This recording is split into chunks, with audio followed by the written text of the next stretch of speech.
Viewers, আজকে আমি তোমাদের মাঝে উপস্থিত হয়েছি এমন একটি প্যারাগ্রাফ নিয়ে, যেই প্যারাগ্রাফ পড়লে পৃথিবীর সব প্যারাগ্রাফ তুমি দিতে পারবা এক নিমিষে চোখের পাতায়। এখন মার্ক পাবা কত? মার্ক পাবা 10-এ 10, একদম ফিক্সড। এখন ব্যাপারটা হলো সেই প্যারাগ্রাফ কি? সেই প্যারাগ্রাফ হলো সকল ধরনের প্রবলেমেটিক প্যারাগ্রাফ, অর্থাৎ এমন প্যারাগ্রাফ সব ধরনের প্রবলেম হইতে পারে, লোডশেডিং, ড্রাগ অ্যাডিকশন, নেশা, রাস্তা ভাঙা, যৌতুক মানে ডৌরি, এমন ক্যাটাগরি যত প্রকার, নদী ভাঙন, এমন তেমন যত প্রকার প্যারাগ্রাফ আছে, একটা প্যারাগ্রাফ পড়লে সব কমন পাবা, আর তাতে নাম্বার পাবা 10-এ 10। লন্ডন মেরা মোটেও না, আমি তোমাকে বুঝাই দেই। এমন প্যারাগ্রাফ, এমন স্যার, এমন ব্যাপারগুলো তুমি অলওয়েজ পাবা, কিন্তু সেটা থেকে অলওয়েজ দূরে থাকতে হবে। কেন দূরে থাকতে হবে জাস্ট তোমাকে আমি দেখাই। ধরো তুমি একটা প্যারাগ্রাফ অল প্রবলেম সম্পর্কে একটা প্যারাগ্রাফ পড়লা, এই প্যারাগ্রাফগুলো লাইন কেমন হয় দেখো। এই প্যারাগ্রাফ লাইন হলো এরকম হয়, dash is a common matter. এখানে তুমি একটা প্রবলেম দিলা যে এই problem is a common matter, তারপর এখানে বকবক করলো, তারপর তুমি দিলা dash is increasing day by day, মানে ওই প্রবলেমটা হোক, সেটা লোডশেডিং হইতে পারে, ডিফরেস্টেশন হইতে পারে, ডৌরি, এমন প্রবলেমটা দিন দিন বৃদ্ধি পাচ্ছে। এমন হইতে পারে dash causes many other problem, মানে ওই dowry, drug addicted, river erosion, এই প্রবলেমগুলো আরো অনেক সমস্যা তৈরি করতেছে। মানে এই একে dash is the major problem in our country, বা অমুক তমুক ড্যাশ, মানে ওই লোডশেডিংটা আমাদের সমাজের বা আমাদের দেশের প্রধান একটা সমস্যা। We can not think our life without ওই লোডশেডিং, আমাদের লোডশেডিং বা ওইটা সম্পর্কে আমরা ভাবতেই পারি না।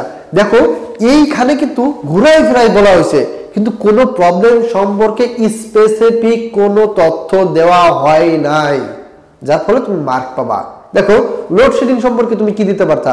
এটা তোমার পড়ালেখার ক্ষতি করে, উৎপাদন সেক্টরে ক্ষতি করে, তোমার ডাক্তারি চিকিৎসা ক্ষেত্রে ক্ষতি করে, মানুষের কাজকর্ম ক্ষেত্রে সমস্যা করে, যে কোনো ধরনের উৎপাদন সেক্টরে এই ব্যাপারগুলোতে তোমার সমস্যা করে, প্রযুক্তিগতভাবে নানান সমস্যা তৈরি করে এই লোডশেডিং।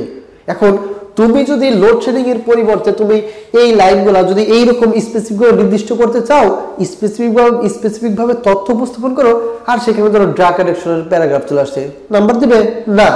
অথবা ড্রাগ অ্যাডিকশনের যেসব প্রবলেমগুলো তুমি উপস্থাপন করলা, আর সেখানে তোমার যে লোডশেডিং চলে আসে অথবা ডিফরেস্টেশন চলে আসে, মিলবে না? মিলবে না, নাম্বারও পাবা না। এখন তোমার প্যারাগ্রাফটা কেমন হবে? তোমার প্যারাগ্রাফ হবে যে বিষয়টা খুবই কষ্টের ব্যাপার, ওই ব্যাপারটা আসলে আমাদের সমাজে ঘটে চলে, এটা ছাড়া আমাদের জীবন চলে না, এটা না ভাবলে আমাদের হয় না, এটা নানান সমস্যা করে, এই সমস্যা ব্যাপক হারে বাড়তেছে, এই সমস্যার কারণে মানুষের জীবনযাত্রা ব্যাহত হচ্ছে, এই সমস্যা ছাড়া আমাদের এই হচ্ছে না, সেই হচ্ছে না, হ্যান হচ্ছে না। আরে ভাই কি হচ্ছে না? কি হচ্ছে না? এমন কোন ইনফরমেশন এইরকম গৌণ প্যারাগ্রাফ মানে 12 ভাতারি প্যারাগ্রাফে কখনোই মার্ক আসবে না, মার্ক পাবাও না, কারণ যেই বিষয়টা সেই বিষয়টাই থাকবে না। ডাস্টার সম্পর্কে প্যারাগ্রাফ আসছে, এই ডাস্টারটা যে লেখা যায়, এই ডাস্টারটা যে মুছা যায়, এই ডাস্টারটা যে কি করা যায় কিছু বলা থাকবে না। বলা থাকবে এটা খুবই গুরুত্বপূর্ণ একটা ব্যাপার, এটা আমাদের অনেকেরই প্রয়োজন, এটা আমাদের ব্যক্তিগত জীবনে প্রত্যেকের সাথে সম্পর্কিত, এটা সব জায়গাতেই দেখা যায়, এটা মানুষের প্রয়োজনে সবসময় ব্যবহার করা যায়, এটা এটা এই করা যায়, কিন্তু কি এরকম হয় না। তো তোমরা যারা ভাবতেছো যে এমন প্যারাগ্রাফ পড়বা, সেটা হোক গুড হ্যাবিট, সেটা হোক ব্যাড হ্যাবিট, যে এমন প্যারাগ্রাফ তুমি পড়বা, সেই প্যারাগ্রাফটা পড়লে একটা পড়লে সব প্যারাগ্রাফে মার্ক পাবা, সব প্যারাগ্রাফে দিতে পারবা, আর মার্ক পাবা 105,000 অথবা 100-200। তাদের জন্য বড় একটা শীতের হাঁসের ডিমের সমবেদনা রইল।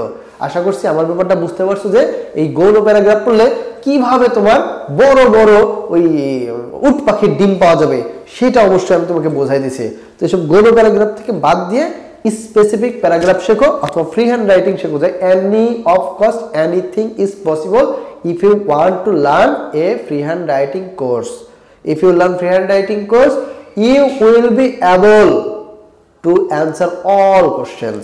So try to practice freehand writing. আজকের মতন বাই।